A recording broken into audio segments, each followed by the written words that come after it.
روزانہ واقعات اور اسلامی ویڈیوز کے لیے ہمارا چینل سبسکرائب کریں۔ شکریہ۔ حضرت لقمان نے جو وصیت اپنے بیٹے کو کی تھی، اللہ جل شانہ اسے قرآن کریم میں بیان فرماتے ہیں کہ حضرت لقمان نے اپنے بیٹے کو نصیحت کرتے ہوئے کہا کہ اے بیٹے، اللہ کا شریک نہ ٹھہرانا، شرک بہت بڑا ظلم ہے۔ حضرت لقمان نے آگے فرمایا کہ اے میرے بیٹے، اگر کوئی عمل رائی کے دانے کے برابر ہو تو بھی اسے معمولی نہ سمجھنا۔ وہ عمل کسی پتھر میں ہو یا آسمانوں میں یا پھر زمین کے اندر، زمین کے تہ میں چھپا ہوا ہو، اللہ تبارک و تعالیٰ اسے ظاہر کر دے گا۔ بے شک اللہ تعالیٰ بڑا باریک بین و باخبر ہے۔ اے میرے بیٹے، نماز قائم کرو اور اچھے کاموں کی نصیحت کیا کرو اور برے کاموں سے منع کیا کرو، اور جو کچھ پیش آئے اس پر صبر کیا کرو۔ بے شک یہ صبر ہمت کے کاموں میں سے ہے۔ اور لوگوں سے بے رحمی سے مت آؤ اور زمین پر تکبر سے مت چلو۔ بے شک اللہ تعالیٰ کسی متکبر کو پسند نہیں فرماتے۔ اور اپنی چال میں میانہ روی اختیار کرو اور اپنی آواز کو پست رکھو۔ بے شک سب سے بری آواز گدھے کی ہے۔ سورہ لقمان۔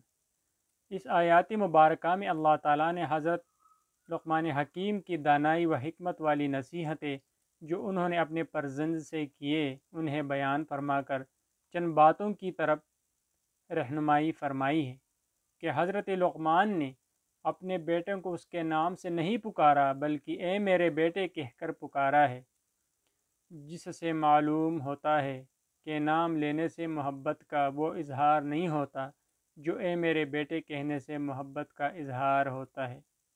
جس طرح ماں لاشعوری عمر میں بچے کو محبت میں میرا لال، میرا چند، میرا سونا وغیرہ جیسے القابات سے پکارتی ہے، اسی طرح جب بچہ شعوری عمر کو پہنچ جائے تو والدین اس سے اسی انداز محبت میں بات کرے تو ماں باپ کی بات بچے کے دل و دماغ پر اثر انداز ہوگی۔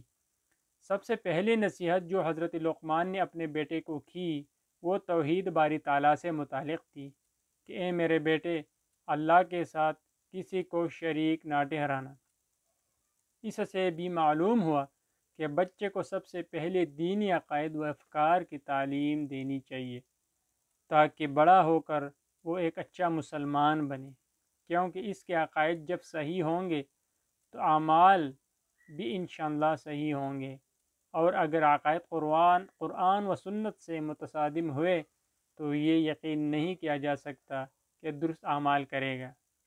بچوں کا ذہن صاف و شفاف اور خالی ہوتا ہے، اس میں جو چیز بھی نقش کر دی جائے وہ مضبوط پائیدار ہوتی ہے۔ اس لیے سب سے پہلے بچے کو دینی اخلاقی تعلیم دی جائے، قرآن و سنت کی تعلیم دینی امور کے ماہر اساتذہ سے دلوائی جائے۔